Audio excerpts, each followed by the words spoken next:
Hello दोस्तों, नमस्कार, जय हिंद, वंदे मातरम। स्वागत है आपका हमारे चैनल पर नालंदा ऑनलाइन स्टडी पॉइंट में। दोस्तों, कैसे हैं आप सभी लोग? उम्मीद करते हैं आप सभी लोग बहुत अच्छे होंगे और आपके परिवार में सभी लोग बहुत बढ़िया होंगे। दोस्तों, सभी लोग ठंड से बच के रहिएगा। इस टाइम पर ठंड बहुत ज़्यादा पड़ रही है। गर्म कपड़े पहन के रखिएगा, साथ ही अपना कैप वगैरह लगा के आपको रखना है। आज की क्लास में हम पढ़ने जा रहे हैं सीटेट केवीएस और रीट मैथ्स पेडागोजी स्पेशल। दोस्तों, क्लास बहुत शानदार होगी। जो भी लोग पहली बार चैनल पर आए हैं उन सभी से रिक्वेस्ट है कि चैनल को ज़्यादा से ज़्यादा सब्सक्राइब करें, वीडियो को शेयर करें और लाइक भी करें। दोस्तों, जिन लोगों ने अभी तक हमारी इससे पहले वाली क्लास नहीं देखी है वो डिस्क्रिप्शन में जाकर वो क्लास दे सकता है। हमने वहाँ सारी की सारी क्लास के लिंक दिए हुए हैं। ठीक है दोस्तों, तो बढ़ते हैं आज के अपने पहले प्रश्न की ओर। ये रहा आपके सामने आज का हमारा पहला प्रश्न। प्रश्न नंबर 1, निम्नलिखित शाब्दिक समस्या के प्रकार को पहचानिए। मेरे पास 6 पेंसिल हैं। मनीष के पास 2 अधिक हैं। मनीष के पास मेरे से 2 अधिक हैं। बताइए मनीष के पास कितनी पेंसिल हैं? ऑप्शन देखते हैं। ऑप्शन क्या है? ऑप्शन नंबर ए है व्याकलित जमा। ऑप्शन नंबर बी है व्याकलित घटा। और ऑप्शन नंबर सी है तुलनात्मक जमा। और ऑप्शन नंबर डी हमारे पास है तुलनात्मक घटा। दोस्तों, बताइए इसका सही उत्तर क्या होगा? क्वेश्चन को ध्यान से पढ़ लेते हैं। निम्नलिखित शाब्दिक समस्या के प्रकार को पहचानिए। मेरे पास 6 पेंसिल हैं और मनीष के पास मेरे से 2 अधिक हैं। तो बताइए मनीष के पास कितनी पेंसिल हैं? मेरे पास 6 पेंसिल हैं और मनीष के पास मेरे से 2 अधिक है, यानी कि कितनी हुई? 6 + 2, टोटल हो गई मनीष के पास 8 पेंसिल। तो इसका मतलब क्या हुआ? उसके पास ज़्यादा हैं। तो ज़्यादा की जहाँ भी बात आती है तो हम उसको बोलते हैं तुलनात्मक जमा। तो उत्तर हमारा सही होगा ऑप्शन नंबर सी। उम्मीद करते हैं दोस्तों आप सभी लोगों को समझ में आ गया होगा। बढ़ते हैं अपने क्वेश्चन नंबर 2 की ओर। क्वेश्चन नंबर 2 ये रहा आपके सामने। Question number 2,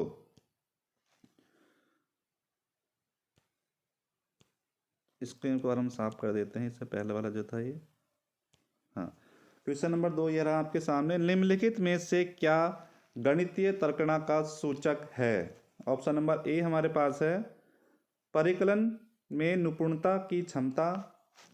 option number B है विभिन्न परिस्थितियों में सही सूत्रों को स्मरण करने की क्षमता। और ऑप्शन नंबर सी हमारे पास है गणितीय संकल्पनाओं की परिभाषाएं देने की क्षमता। और ऑप्शन नंबर डी है गणितीय प्रक्रिया की तर्क संगतता देने की क्षमता। बताइए दोस्तों सही उत्तर क्या होगा?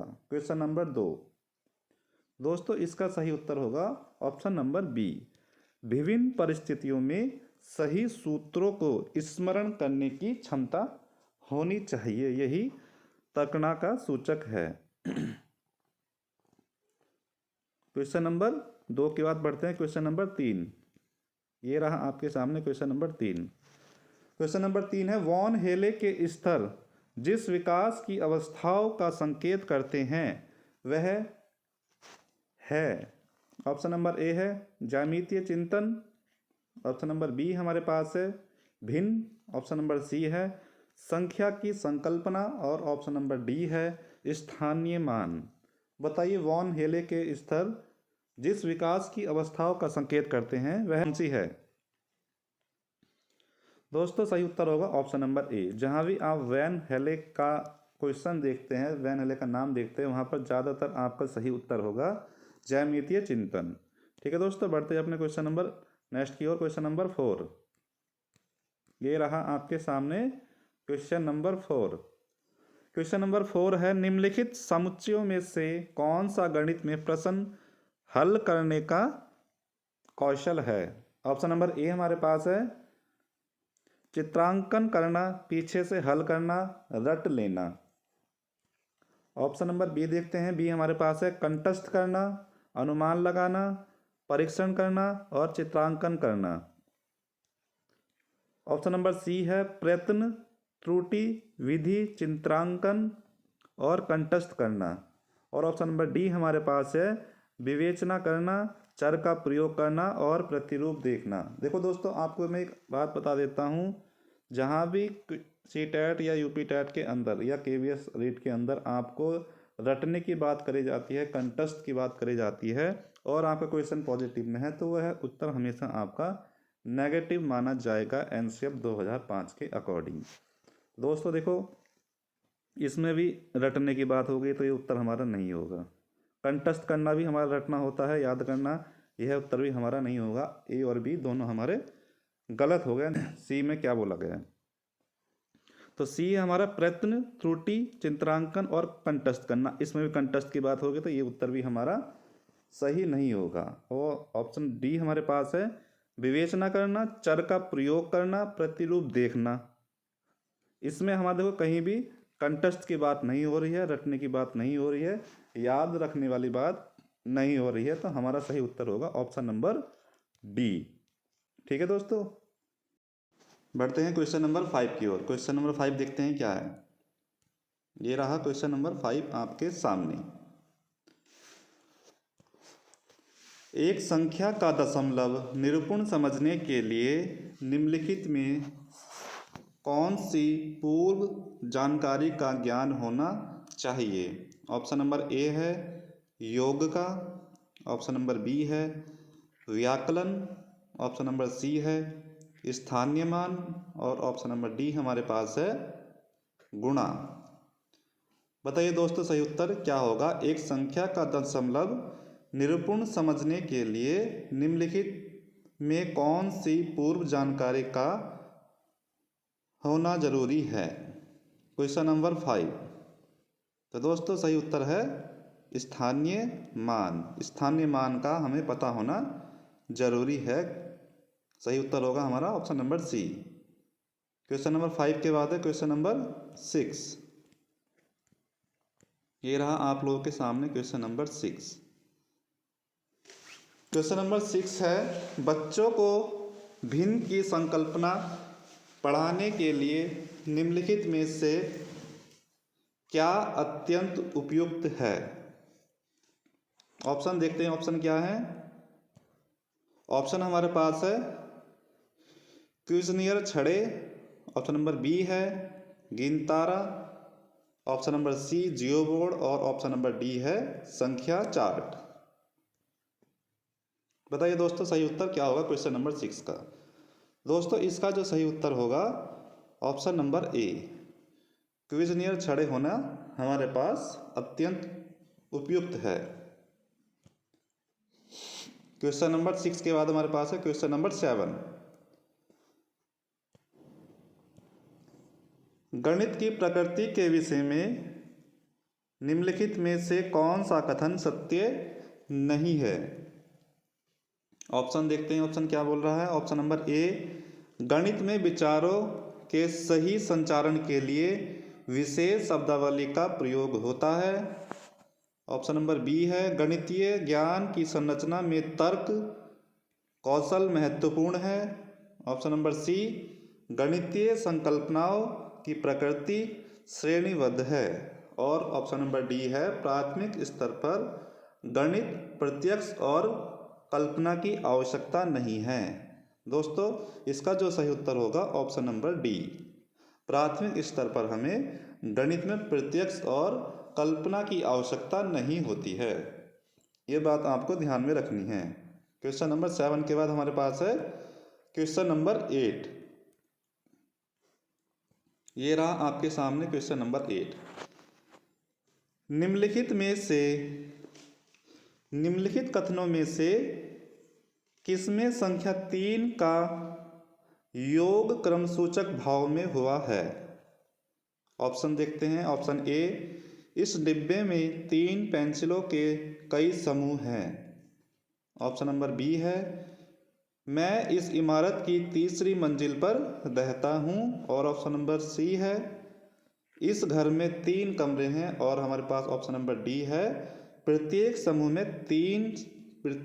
में 3 टीम सदस्य हैं। दोस्तों बताइए इसका सही उत्तर क्या होगा क्वेश्चन नंबर 8 का। तो दोस्तों इसका जो सही उत्तर होगा ऑप्शन नंबर बी, मैं इस इमारत की तीसरी मंजिल पर रहता हूँ। यह उत्तर हमारा सही होगा। क्वेश्चन नंबर 8 के बाद क्वेश्चन नंबर 9, कौन सा कार्य अध्यापक से संबंधित नहीं है? ऑप्शन नंबर ए योजना बनाना, ऑप्शन नंबर बी है मार्गदर्शन, ऑप्शन नंबर सी शिक्षण और ऑप्शन नंबर डी है बजट बनाना।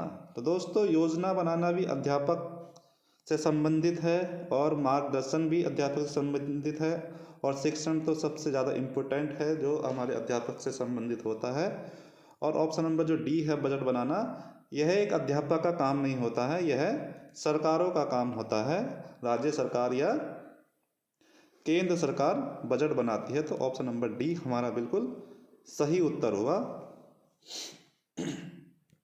क्वेश्चन नंबर 10 ये रहा आपके सामने,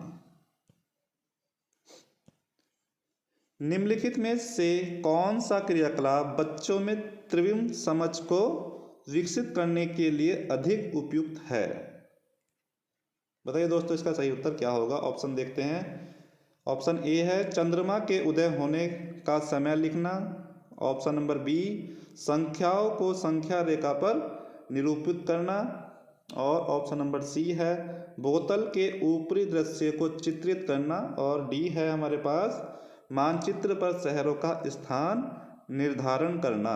बताइए दोस्तों सही उत्तर क्या होगा क्वेश्चन नंबर 10 का। तो दोस्तों इसका जो सही उत्तर होगा बोतल के ऊपरी दृश्य को चित्रित करना।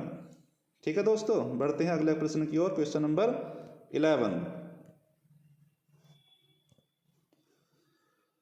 क्वेश्चन नंबर 11 है 2 दशमलव वाली संख्याओं के गुणन जैसे कि 0.3 गुणा 0.2 इजिकल टू 0.06 की संकल्पना को समझाने के लिए निम्नलिखित में से कौन से शिक्षण अधिगम साधन उचित है?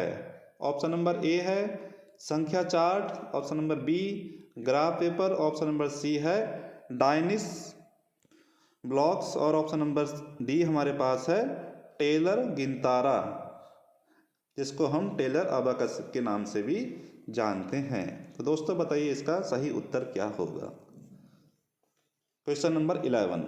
तो दोस्तों इसका जो सही उत्तर होगा ग्राफ पेपर। दोस्तों देखो जहाँ भी आपको क्वेश्चन के अंदर पॉइंटों में अगर कोई क्वेश्चन आता है और आपसे पूछ लिया जाता है इसका सही उत्तर क्या होगा, तो वह हमेशा ग्राफ पेपर के माध्यम से सबसे आसानी तरीके से बच्चों को समझाया जा सकता है। तो हमारा ऑप्शन नंबर बी बिल्कुल सही है। क्वेश्चन नंबर 12 ये रहा आपके सामने क्वेश्चन नंबर 12, राष्ट्रीय पाठ्यचर्या की रूपरेखा एनसीएफ 2005 की अनुशंसा के अनुसार प्राथमिक विद्यालय का गणित पाठ्यक्रम है। ऑप्शन नंबर ए है गणितीय संकल्पनाओं में कठोरता देने वाला होना चाहिए, ऑप्शन नंबर बी है छात्रों को प्रगामी गणित के लिए तैयार करने वाला होना चाहिए, ऑप्शन नंबर सी है छात्रों के प्रतिदिन के अनुभव से संबंधित होना चाहिए और ऑप्शन नंबर डी हमारे पास है कार्य विधिक ज्ञान पर केंद्रित होना चाहिए। दोस्तों मैंने आप लोगों को एनसीएफ पूरा पढ़ाया हुआ है। अगर आपने हमारे एनसीएफ की क्लास नहीं देखी है तो पूरे के पूरे एनसीएफ की क्लास हम आपको डिस्क्रिप्शन के लिंक में दे देंगे, वहां जाकर आप देख सकते हैं। अगर आप लोगों ने एनसीएफ की हमारी क्लास देखी है तो आपका कोई भी उत्तर एनसीएफ से गलत नहीं होने वाला है और आप मान के चलिए कि 5 से 6 क्वेश्चन आपके सीटेट केवीएस के एग्जाम में आते ही आते हैं एनसीएफ से संबंधित। तो ऑप्शन ए हमारे पास है गणितीय संकल्पनाओं में कठोरता देने वाला होना चाहिए, ऑप्शन बी है छात्रों की प्रगामी गणित के लिए तैयार करने वाला होना चाहिए और ऑप्शन सी है छात्रों के प्रतिदिन अनुभव से संबंधित होना चाहिए और ऑप्शन नंबर डी है कार्य विधिक ज्ञान पर केंद्रित होना चाहिए। तो दोस्तों मैंने आप लोगों को एक बात बताई हुई है, एनसीएफ हमेशा पॉजिटिवनेस की बात करता है, मोटिवेशन की बात करता है, ना कि निगेटिव की। एनसीएफ चाहता है कि बच्चों का इन्वायरमेंट ऐसा हो, ऐसे इन्वायरमेंट में सीखे जो उन्हें उनके डेली लाइफ में शामिल हो। तो इसमें जो सबसे अच्छा उत्तर होगा हमारे पास वह है छात्रों के प्रतिदिन अनुभव से संबंधित होना चाहिए। ऑप्शन नंबर सी बिल्कुल सही उत्तर है। ये रहा आप लोगों के सामने क्वेश्चन नंबर 13। गणितीय अध्ययन को प्रभावी बनाने के लिए निम्नलिखित में से कौन सी विशेषता नहीं है? नोट में पूछा गया है। ऑप्शन नंबर ए है छात्रों की त्रुटियों के प्रतिरूपों पर केंद्रित होना। ऑप्शन नंबर बी है प्रतिदिन के अनुभवों के साथ संबंध स्थापित करना। और ऑप्शन नंबर सी है एक ही संकल्पना के लिए विभिन्न शिक्षण अधिगमों का प्रयोग। और ऑप्शन नंबर डी है एक नई संकल्पना का परिचय देने के लिए समय के नियम का कठोरता से पालन करना। बताइए दोस्तों सही उत्तर क्या होगा? तो दोस्तों इसका जो सही उत्तर होगा देखते हैं क्या। छात्रों की त्रुटियों के प्रतिरूपों पर केंद्रित होना, हाँ सही बात है, ऐसा तो होना चाहिए। प्रतिदिन के अनुभव के साथ संबंध स्थापित करेंगे, हाँ बिल्कुल करेंगे। एक ही संकल्पना के लिए विभिन्न शिक्षण अधिगमों का प्रयोग करेंगे, ऐसा करेंगे तो बच्चों को और अच्छे से समझ में आएगा, हमेशा उन्हें याद भी रहेगा। एक नई संकल्पना का परिचय देने के लिए समय के नियम को कठोरता से पालन करना। देखो कठोरता की बात यहाँ पे आ गई है, हमारा टैगबैट हमेशा नेगेटिव में आता है, तो ये हम काम कभी नहीं करेंगे। तो हमारा ऑप्शन नंबर डी बिल्कुल सही उत्तर होगा क्वेश्चन नंबर 13 का। क्वेश्चन नंबर 14 ये रहा आप लोगों के सामने क्वेश्चन नंबर 14। गणित के संदर्भ में ग्रामीण क्षेत्रों से विद्यालय में आने वाले बच्चों के निम्न में से कौन सा कथन सही है? उन्हें गणित का कोई ज्ञान नहीं है। ऑप्शन नंबर ए है। ऑप्शन नंबर बी उनकी गणित में संरचना निपुणता निकृष्ट है। ऑप्शन नंबर सी है उन्हें विविध गणित सीखने की कोई आवश्यकता नहीं होती है क्योंकि वह उनके काम नहीं आएगा। और ऑप्शन नंबर डी है उनके पास मौखिक गणितीय परंपराओं और ज्ञान की प्रचुरता है। बच्चों ठंड मुझे भी लग रही है, इसलिए आवाज़ में थोड़ी दिक्कत आपको महसूस हो रही होगी। दोस्तों इसका जो सही उत्तर होगा वह है ऑप्शन नंबर 14 का जो सही उत्तर है ऑप्शन नंबर डी बिल्कुल सही उत्तर होगा। ठीक है दोस्तों, उनके पास मौखिक गणितीय परंपराओं और ज्ञान की प्रचुरता है। क्वेश्चन नंबर 14 के बाद हमारे पास क्वेश्चन नंबर 15। क्वेश्चन नंबर 15 ये रहा आप लोगों के सामने। निम्नलिखित में से कौन सा कथन विद्यार्थियों द्वारा गणित में की गई अशुद्धियों के समसामयिक निरीक्षण पर प्रकाश नहीं डालता है? ऑप्शन ए हमारे पास है वे जानकारी प्राप्त करने का मूल्यवान स्रोत है। ऑप्शन बी है वे अध्यापिका का उसकी कक्षाओं की आयोजना तैयार करने में मार्गदर्शन कर सकती है। ऑप्शन नंबर बी सी हमारे पास है उन्हें अनदेखा कर देना चाहिए। और ऑप्शन नंबर डी है वे अधिगम का हिस्सा हैं। दोस्तों इसका उत्तर बताइए क्या होगा सही? क्वेश्चन नंबर 15 का सही उत्तर। देखो दोस्तों हम कभी भी बच्चों को अनदेखा नहीं करेंगे, हमारा सही उत्तर होगा ऑप्शन नंबर सी। ठीक है, यह बात आपको ध्यान में रखनी है। Question number 16। क्वेश्चन नंबर 16 ये रहा आपके सामने। एक शिक्षिका शिक्षार्थियों से पत्तियों को एकत्र करने और सममिति पैटर्न की पहचान करने के लिए कहती है। यह कार्य शिक्षिका डैश डैश डैश प्रयास को दर्शाता है। देखते हैं ऑप्शन क्या होगा हमारा सही। ऑप्शन नंबर ए वास्तविक जीवन को गणितीय अवधारणाओं के साथ जोड़ने संबंधी। ऑप्शन बी है अंतरा विषयिक उपागम संबंधी। ऑप्शन नंबर सी है शिक्षार्थियों में सृजनात्मकता का विकास करना संबंधी। और ऑप्शन नंबर डी हमारे पास है गणितीय संप्रेषण में सुधार करने संबंधी। क्वेश्चन नंबर 16 का जो सही उत्तर होगा दोस्तों बताइए क्या होगा? तो दोस्तों इसका जो सही उत्तर होगा वास्तविक जीवन को गणितीय अवधारणाओं के साथ जोड़ने संबंधित। ठीक है, रियल लाइफ से ये क्वेश्चन आ चुका है। क्वेश्चन नंबर 16 के बाद हमारे पास है क्वेश्चन नंबर 17। देखते हैं क्वेश्चन नंबर 17 में क्या बोल रहे हैं। आपकी कक्षा में कुछ विद्यार्थी लगातार गणित की परीक्षाओं और परीक्षणों में अच्छा प्रदर्शन नहीं कर पा रहे हैं। एक शिक्षक के रूप में आप क्या काम करेंगे। ऑप्शन ए हमारे पास है, उनको उच्च उपलब्धि वालों के साथ बिठा देंगे। ऑप्शन बी है, अच्छा ना करने के परिणाम को समझाएंगे। ऑप्शन सी हमारे पास है, अभ्यास के लिए अधिक टेस्ट देंगे। और ऑप्शन डी हमारे पास है, कारणों का निदान करेंगे और उपचारिक कदम उठाएंगे। तो दोस्तों इसमें सही उत्तर होगा ऑप्शन नंबर डी, कारणों का निदान करेंगे और उपचारिक कदम भी उठाएंगे। ठीक है दोस्तों, बढ़ते हैं अगले प्रश्न की ओर। क्वेश्चन नंबर 18 ये रहा आप लोगों के सामने क्वेश्चन नंबर 18। इसको हम थोड़ा जूम कम कर देते हैं ताकि आपको चारों के चारों ऑप्शन ठीक से दिखाई दे। ठीक है बच्चों जी। एक शिक्षक शिक्षार्थियों को दैनिक जीवन में गणित का अनुप्रयोग विषय के साथ गणितीय जर्नल पत्रिका तैयार करने के लिए बढ़ावा देता है। यह गतिविधि है। ऑप्शन ए हमारे पास है, गणितीय संकल्पनाओं और उनके अनुप्रयोगों के संबंध बैठाने और अपने ज्ञान तथा विचारों को साझा करने में शिक्षार्थियों की सहायता करना। ऑप्शन नंबर बी हमारे पास है, शिक्षार्थियों की गणितीय संकल्पनाओं की परीक्षा करना। और ऑप्शन नंबर सी हमारे पास है, अपने ज्ञान और समझ को साझा करने के लिए शिक्षार्थियों को अवसर उपलब्ध कराना। और ऑप्शन नंबर डी हमारे पास है, गणित की समझ में शिक्षार्थियों की सहायता करना। दोस्तों बताइए सही उत्तर क्या होगा क्वेश्चन नंबर 18 का। तो दोस्तों सही उत्तर होगा क्वेश्चन नंबर 18 का ऑप्शन नंबर ए, गणितीय संकल्पनाओं और उनके अनुप्रयोगों में संबंध बैठाने और अपने ज्ञान तथा विचारों को साझा करने में शिक्षार्थियों की सहायता करना। ये हमारा सबसे अच्छा उत्तर होगा चारों के चारों उत्तरों में से। क्वेश्चन नंबर 19 ये रहा आप लोगों के सामने क्वेश्चन नंबर 19।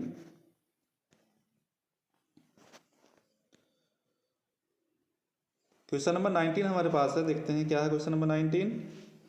कक्षा में गणित अध्यापक द्वारा विद्यार्थियों के साथ एक अच्छा संबंध विकसित करने के लिए उसे क्या करना चाहिए। ऑप्शन ए है, सभी के साथ मित्रतापूर्ण व्यवहार करें। ऑप्शन बी है, अच्छे से बात करें।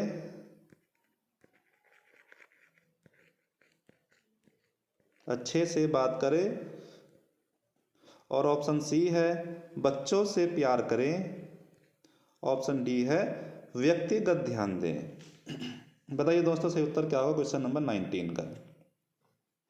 तो दोस्तों इसका जो सही उत्तर होगा, कक्षा में गणित अध्यापन द्वारा विद्यार्थियों के साथ एक अच्छा संबंध विकसित करने के लिए उसे व्यक्तिगत ध्यान भी देना पड़ेगा।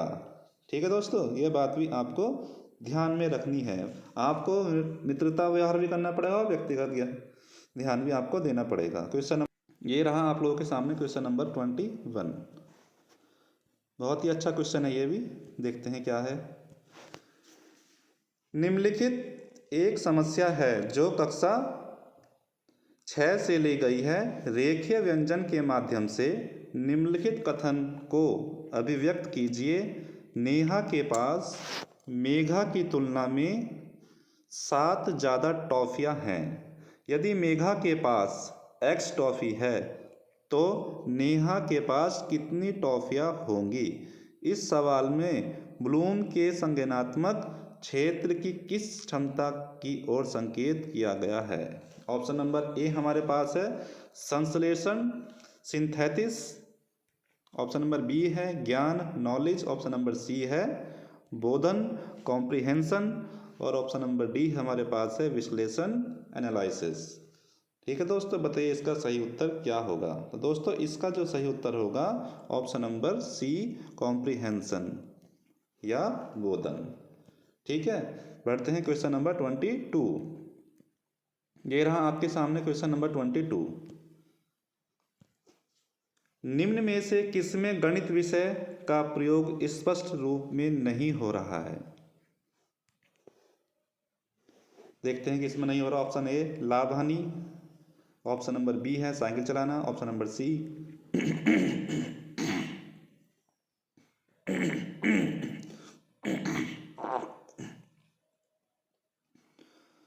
ऑप्शन नंबर डी हमारे पास, ऑप्शन नंबर सी हमारे पास है साइकिल चलाना, ऑप्शन नंबर डी हमारे पास है उधार लेना। तो दोस्तों लाभ हानि में भी गणित का यूज होता है, सब्जियां खरीदने में भी, हिसाब के लेन देन में भी, इन सब में हमारा गणित का यूज होता है। सिर्फ साइकिल चलाने में हमारे कोई गणित का यूज नहीं होता है। क्वेश्चन नंबर 22 का ऑप्शन नंबर बी बिल्कुल सही उत्तर। क्वेश्चन नंबर 23, ये रहा आपके सामने क्वेश्चन नंबर 23। क्वेश्चन नंबर 23 है, निम्नलिखित समस्या कक्षा 3 की पाठ्य पुस्तक में से एक समस्या है। निम्नलिखित समस्याओं को हल करने के लिए कौन सी गणितीय संक्रिया का प्रयोग किया जाएगा। एक दूध वाला 10 दिन में 1410 लीटर दूध बेचता है, वह एक दिन में कितने लीटर दूध बेचता है। उपयुक्त सवाल में ब्लूम के संज्ञानात्मक क्षेत्र कॉग्निटिव डोमेन की किस दक्षता की ओर संकेत है। दक्षता का मतलब होता है कॉम्पिटेंस।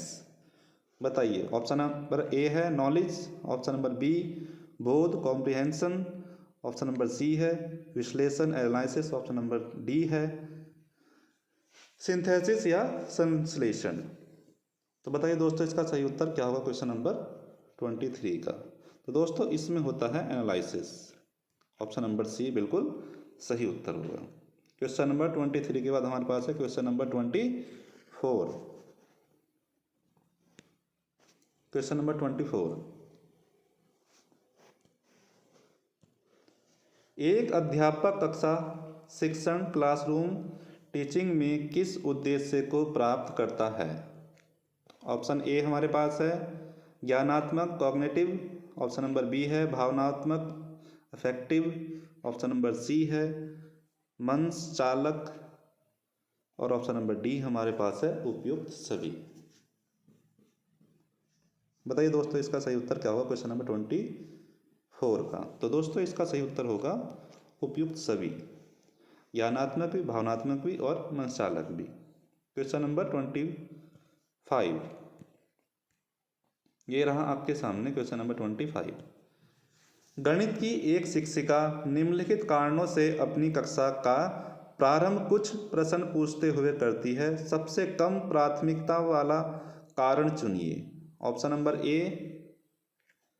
विद्यार्थियों का चिंतन सीमित किया जा सकता है, ऑप्शन नंबर बी है विद्यार्थियों के चिंतन उद्दीप्त किया जा सकता है, और ऑप्शन नंबर सी हमारे पास है पृथक विद्यार्थियों में उत्सुकता जमाते हैं, और ऑप्शन डी हमारे पास है पृथक प्रकरण को संदर्भ परक बनाने में सहायता करते हैं। क्वेश्चन नंबर 25 का जो दोस्तों सही उत्तर होगा विद्यार्थियों के चिंतन सीमित किया जा सकता है, ऑप्शन ए बिल्कुल सही उत्तर होगा। क्वेश्चन नंबर 26, दोस्तों जो भी चैनल पर पहली बार आया उन सबसे रिक्वेस्ट है कि चैनल को ज़्यादा से ज़्यादा सब्सक्राइब करें, वीडियो को लाइक करें और घंटे वाला बटन भी दबा लीजिए ताकि आपको आने वाली सभी क्लास का नोटिफिकेशन टाइम पर मिलता रहे। ठीक है दोस्तों, बढ़ते हैं अपने अगले प्रश्न की ओर। क्वेश्चन नंबर 26 ये रहा आपके सामने। जिन विद्यार्थियों को ज्यामितीय शब्दावली और उनके अर्थ समझने में कठिनाई होती है उनकी सहायता करने के लिए शिक्षक को क्या करना चाहिए। ऑप्शन ए हमारे पास है ज्यामितीय शब्दावली की परिभाषा में विद्यार्थियों की परीक्षा लेनी चाहिए, ऑप्शन नंबर बी हमारे पास है समूह चर्चाओं को प्रोत्साहित करना चाहिए, ऑप्शन नंबर सी है समस्त शब्दावली और परिभाषाओं को रटकर याद करने पर बल देना चाहिए, और ऑप्शन नंबर सी हमारे पास है अधिक से अधिक गतिविधियों का प्रयोग करना चाहिए। बताइए दोस्तों सही उत्तर क्या होगा क्वेश्चन नंबर 26। एक मिनट दोस्तों इसको पूरा जूम कर लेते हैं हम, जूम थोड़ा सा कम कर देता हूँ ताकि आपको ठीक से दिखाई दे। हाँ ये रहा आपके सामने। जैसे, हाँ ये ऑप्शन डी पूरा नहीं हो पाया था। अधिक से अधिक गतिविधियों का प्रयोग करना चाहिए, जैसे वर्ग पहेली, क्रॉस क्रॉस पजल्स, जिक्सा पहेली आदि बनाना या हल करना। बताइए दोस्तों सही उत्तर क्या होगा। क्वेश्चन नंबर 26 दोस्तों, इसका सही उत्तर होगा ऑप्शन नंबर डी। अधिक से अधिक गतिविधियों का प्रयोग करेंगे, उससे बच्चे को आसानी होगी, उनकी जो कठिनाइयाँ हैं वह दूर बढ़ेगी और उनके अंदर एक मनोबल बढ़ेगा, एक मोटिवेशन आएगा। ठीक है दोस्तों, क्वेश्चन नंबर 26 के बाद हमारे पास है क्वेश्चन नंबर 27।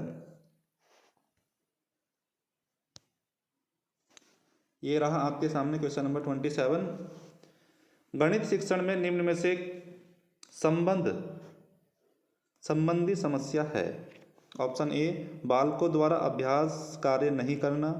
ऑप्शन बी है विषयगत विधियों के ज्ञान का अभाव। ऑप्शन सी, गणित के प्रति बालकों में डर। और ऑप्शन डी हमारे पास है उपरोक्त सभी। Question number 27।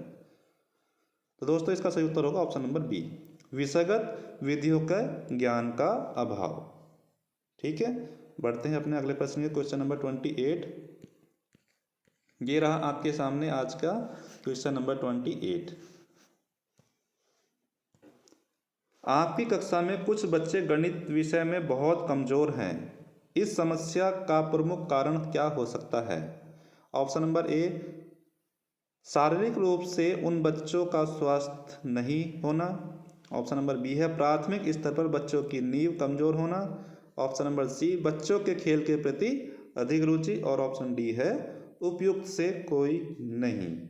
Question number 28। तो दोस्तों इसका सही उत्तर होगा प्राथमिक स्तर पर बच्चों की नींव कमजोर होना। ऑप्शन नंबर बी बिल्कुल सही उत्तर है। दोस्तों जो चैनल पे पहली बार आया है उन सभी से रिक्वेस्ट है कि चैनल को ज़्यादा से ज़्यादा सब्सक्राइब करें, वीडियो को लाइक करें, शेयर करें और अपना आंसर हमें कमेंट में ज़रूर लिखें। आपके कमेंट का हमें इंतज़ार होता है। Question number 29। गणित की शिक्षण समस्याओं को दूर करने के लिए निम्न में से क्या आवश्यक है। ऑप्शन नंबर ए, उपयुक्त विधि से शिक्षण कार्य करवाया जाए। ऑप्शन नंबर बी है छात्रों की समस्या का सामूहिक व व्यक्तिगत रूप से समाधान हो। और ऑप्शन डी सी हमारे पास है प्रयुक्त अभ्यास कार्य करवाया जाए। और ऑप्शन डी है उपयुक्त सभी। तो दोस्तों गणित की समस्याओं को दूर करने के लिए उपयुक्त विधि से शिक्षण कार्य भी करवाया जाए, छात्रों की समस्याओं का सामूहिक व व्यक्तिगत रूप से समाधान भी होना चाहिए, पर्याप्त अभ्यास कार्य भी करवाया जाए। इसका मतलब हो गया हमारा ऑप्शन नंबर डी बिल्कुल सही है, यह सारे कार्य हमें करवाने चाहिए। बढ़ते हैं आज के अपने अंतिम प्रश्न की ओर। ये रहा आपके सामने आज का अंतिम प्रश्न। प्राथमिक स्तर पर गणित के निम्नलिखित कार्यों में अधिकांश गलतियां किससे संबंध रखती हैं। ऑप्शन नंबर ए, मूलभूत समस्याओं से। ऑप्शन बी हमारे पास है दशमलव भिन्न से। और ऑप्शन सी हमारे पास है एक एक नियम से। और ऑप्शन डी हमारे पास है उपयुक्त सभी। प्रारंभिक स्तर पर गणित के लिखित कार्य में अधिकांश गलतियां किससे संबंधित होती हैं। तो दोस्तों यह संबंधित होती है हमारी मूलभूत क्रियाओं से। ऑप्शन नंबर ए बिल्कुल सही उत्तर होगा। दोस्तों उम्मीद करते हैं आप सभी लोगों को हमारी क्लास पसंद आई होगी। जिन जिन लोगों को हमारी क्लास पसंद आई है उन सभी से रिक्वेस्ट है कि चैनल को ज़्यादा से ज़्यादा सब्सक्राइब करें, शेयर करें वीडियो को और बेल आइकन का बटन जरूर दबा लें। नालंदा परिवार में जुड़ने के लिए आप सभी लोगों का बहुत बहुत धन्यवाद। मिलते हैं आपको जल्दी अपनी नेक्स्ट क्लास में। जय हिंद, वंदे मातरम।